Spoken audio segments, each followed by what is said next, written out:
ዓለምን ለሺህ ዓመታት በብረት ዲሲፕሊን የገዛች የስልጣኔዎች ሁሉ እናትና የጭካኔዎች ሁሉ ጥግ የሆነችው ታላቋ ሮም ኢምፓየር እንዴት አንዲት ትንሽ መንደር ተነስታ መላውን አውሮፓን፣ አፍሪካንና እስያን በቁጥጥሯ ስር አዋለች? ሰላም የኢትዮጵያ ዴይሊ ኢንተርቴይንመንት ቤተሰቦች፣ ዛሬ የምወስዳችሁ ወደ ጥንታዊቷ ሮም ነው። ዛሬ የምነግራችሁ ስለ ኃያላን ጀነራሎች፣ ስለ እብድ ንጉሶችና ስለ ግላዲያተሮች ደም አፋሳሽ ውድድር ብቻ አይደለም። ሮማውያን ሽንትን ለልብስ ማጠቢያ ይጠቀሙ ነበር የሚለው እውነት ነውን? ንጉስ ኔሮ ሮም ስትቃጠል በገና ይደረድር ነበርን? የታላቁ ሮም ውድቀት ስለዛሬው ዓለም ምን አይነት ማስጠንቀቂያ ይዟል? ይህንን ማራኪና እጅግ አስገራሚ ታሪክ ይዞ ይዤላችሁ መጥቻለሁ። እስከ መጨረሻው አብራችሁን ቆዩ። ይህ ታሪክ ስለ ስልጣኔዎች ሁሉ እናት፣ ስለ ኃያላን ንጉሶች መፍለቂያና ዓለምን ለሺህ ዓመታት በብረት ዲሲፕሊን ስለገዛችው ታላቋ የሮማ ኢምፓየር የሚተርክ ነው። ሮማውያን ዓለምን የገዙት በሰይፍ ብቻ ሳይሆን በሕግ፣ በህንፃ ጥበብና በማይረኩ ስግብግብነታቸው ጭምር ነበር። የሮም ታሪክ የሚጀምረው በአፈ ታሪክ ነው። ሮሙለስ እና ሬሙስ የተባሉ ሁለት መንትያ ህፃናት በጨካኙ አጎታቸው በወንዝ ውስጥ እንዲጣሉ ከተደረገ በኋላ አንዲት ተኩላ አግኝታ በጡቷ ወተት አሳድጋቸዋለች ተብሎ ይታመናል። ይህ የተኩላ ወተት የጠጣው ህዝብ በኋላ ላይ ዓለምን የሚበላ አውሬ ሆኖ ተነሳ። ሮም የተመሰረተችው እንደ አውሮፓውያን አቆጣጠር ከክርስቶስ ልደት በፊት በ753 አካባቢ ነው። የሮም ወታደራዊ ኃይል ለሮማን ሌጅንስ በወቅቱ የነበረውን ታንክ ነበር ማለት ይቻላል። ወታደሮቻቸው እንደ አንድ ሰው የሚንቀሳቀሱ፣ በኤሊ ቅርጽ ጋሻቸውን ገጥመው የሚከላከሉና የትኛውንም ጠላት ድባቅ የሚመቱ ነበሩ። ሮም መጀመሪያ ጣሊያንን ከዚያም መላውን የሜዲትራኒያን ባህር ዳርቻ ተቆጣጠረች። ሮማውያን ሜዲትራኒያንን የኛ ባህር ብለው እስኪጠሩ ድረስ የባህሩ ጌቶች ሆኑ። ይህ የሚሆነው አሌክሳንደር ዘ ግሬት ዓለምን ድል አድርጎ ከሞተ በኋላ የእሱ ግዛት በጀነራሎቹ መካከል ተከፋፍሎ በነበረበትና የግሪክ ስልጣኔ በደከመበት ወቅት ነበር። ሮም ይህንን አጋጣሚ ተጠቅማ እንደ ሰደድ እሳት ተስፋፋች። ሮማውያን ግሪኮችን በጦርነት ቢያሸንፏቸውም ጥበባቸውንና አማልክቶቻቸውን ግን ወርሰዋቸዋል። ሮም ስትሰፋ በሰላም አልነበረም። የተሸነፉ ህዝቦችን ለባርነት ትዳርጋለች።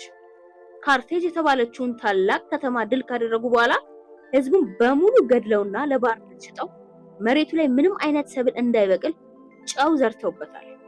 ይህ የሮማውያን የጥፋት ስልት ነበረ። የሮም ታሪክ ትልቁ መታጠፊያ ጁሊየስ ቄሳር ነው። ቄሳር የሮምን ሪፐብሊክ የህዝብ አስተዳደር አፍርሶ ራሱን የዘላለም አምባገነን አደረገ። ዲክቴተር ፎር ላይፍ። ይህ የሚሆነው በግብጽ ንግስት ክሊዮፓትራ ዓለም በውበቷና በፖለቲካ ብልህነቷ በምታናውጥበት ወቅት ቄሳር በገዛ ወዳጆቹ በሴኔት አዳራሽ ውስጥ በጩቤ ተወግቶ ሲገደል የሮም ኢምፓየር ወደ አዲስና ይበልጥ ጨካኝ ምዕራፍ ተሸጋገረ። ሮማውያን ዳቦና ጨዋታ የሚል መመሪያ ነበራቸው። ህዝቡ ስለ ፖለቲካና ስለ መብቱ እንዳያስብ ነፃ ዳቦ ያድሉታል። ደም አፋሳሽ የሆኑ የግላዲያተር ውድድሮችም ያሳዩታል። በኮሎሲየም ስታዲየም ውስጥ ሰዎች ከእንስሳትና ከሰዎች ጋር እስከ ሞት ድረስ ሲተጋገሉና ሲጣሉ በሺዎች የሚቆጠሩ ሮማውያን በደስታ ይጮሁ ነበር። የሮም ኢምፓየር በስልጣኔዋ ጣሪያ ላይ በነበረችበት ወቅት የሰው ልጅ ሊገምተው ከሚችለው በላይ የቅንጦት፣ የጭካኔና እጅግ አስገራሚ ልማዶች መካከል ነበረች። ሮማውያን ዓለምን የገዙት በህግና በሰይፍ ብቻ ሳይሆን በራሳቸው ልዩና እንግዳ በሆነ የማህበራዊ ኑሮ ዘይቤ ጭምር ነበረ። ሮማውያን በንጽህናቸው የታወቁ ቢሆኑም አንዳንድ ልማዶቻቸው ግን ዛሬ ላለው ሰው እጅግ አስገራሚ ናቸው። ለምሳሌ ሽንትን እንደ ማስጫ ይጠቀሙበት ነበረ። ሮማውያን ሽንትን እንደ ልብስ ማጠቢያ ተጠቅመውበታል። ሽንት ውስጥ ያለው አሞኒያ ቆሻሻን የማስለቀቅ ኃይል ስላለው በየመንገዱ ሽንት የሚሰበሰብባቸው ጋኖች ነበሩ። እንዲያውም ንጉስ ቬሳፒያን በሽንት ሽያጭ ላይ የሽንት ታክስ ጥሎ ነበረ። ገንዘብ አይሸትም የሚለው ታዋቂ አባባል የመጣው ከዚሁ ነው። ሌላው ደግሞ የጋራ መጸዳጃ ቤቶች ናቸው። ሮማውያን የጋራ መጸዳጃ ቤቶችን ይጠቀሙ ነበር። በእነዚህ ቦታዎች ላይ ሰዎች ጎን ለጎን ተቀምጠው ጉዳያቸውን እያከናወኑ ስለ ፖለቲካና ስለ ንግድ ያወሩ ነበር። በጣም የሚገርመው ግን ለመጸዳጃነት የሚጠቀሙበት ፖርሶሪየም የተባለ ስፖንጅ በዱላ ላይ ተሰክቶ በውሃና በጨው ታጥቦ ለሁሉም ሰው በጋራ ያገለግል ነበር። በሮማውያን ታላላቅ ግብዣዎች ላይ ሰዎች እስኪጠግቡ ድረስ ይበላሉ። ከዚያም የበለጠ ለመብላት እንዲችሉ ሆን ብለው ያስመልሱና ተመልሰው መብላት ይጀምራሉ። ይህ የእነርሱ የቅንጦትና የመረንነት መገለጫ ነበር። እንደ አውሮፓውያን አቆጣጠር በ54 እና 68 ዓመተ ምህረት መካከል የገዛው ንጉስ ኔሮ በሮማ ታሪክ ውስጥ እጅግ የተጠላና እብድ ተብሎ የሚታወቅ መሪ ነበር። ኔሮ ራሱን እንደ ታላቅ አርቲስት፣ ዘፋኝና ገጣሚ አድርጎ ይቆጥር ነበር። ነገር ግን በውስጡ እጅግ አሰቃቂ ጭካኔ ነበረው። የገዛ እናቱን ሚስቱንና ወንድሙን ሳይቀር አስገድሏል። በ64 ዓመተ ምህረት በሮም ከተማ ላይ ታላቅ እሳት ተነሳ። ከተማዋ ለ6 ቀናት ስትቃጠል ኔሮ በቤተ መንግስቱ ሰገነት ላይ ሆኖ ስለ ትሮይ ውድቀት በገና እየደረደረ ይዘፍን ነበር ተብሎ ይታመናል። ህዝቡ ኔሮ ነው እሳቱን ያለኮሰው ብሎ ሲጠረጥረው፣ እሱ ግን ጥፋቱን ለማላከክ አዲስ የተነሳውን ክርስቲያን የተባለ ቡድን መረጠ። ክርስቲያኖች ለሮማውያን አማልክት አንሰግድም በማለታቸው በኔሮና በሌሎች ንጉሶች ዘመን እጅግ አሰቃቂ ስቃይ ደርሶባቸዋል። ሮማውያን ክርስቲያኖችን በሬንጅ እየቀቡ በሌሊት እንደ ችቦ ያበራቸው ነበረ። በኮሎሴም ስታዲየም ውስጥ ደግሞ ለተራቡ አንበሶች ይጥሏቸው ነበረ። በሺዎች የሚቆጠሩ ሮማውያን በስታዲየሙ ተቀምጠው አንበሶች ሰዎችን ሲበሉ በደስታ እየተመለከቱ ያጨበጭቡ ነበረ።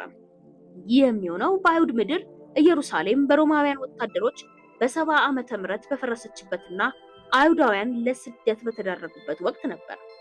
ዓለም በሮማውያን የብረት ቀንበር ስር ሆና ስትቃትት፣ ክርስትና ግን በደም ውስጥ ሆኖ ማደጉን ቀጠለ። ሮም አንድን ሀገር ስትወር ሰላማዊ በሆነ መንገድ ለመግዛት ሮማናይዜሽን ዘዴን ትጠቀም ነበረ።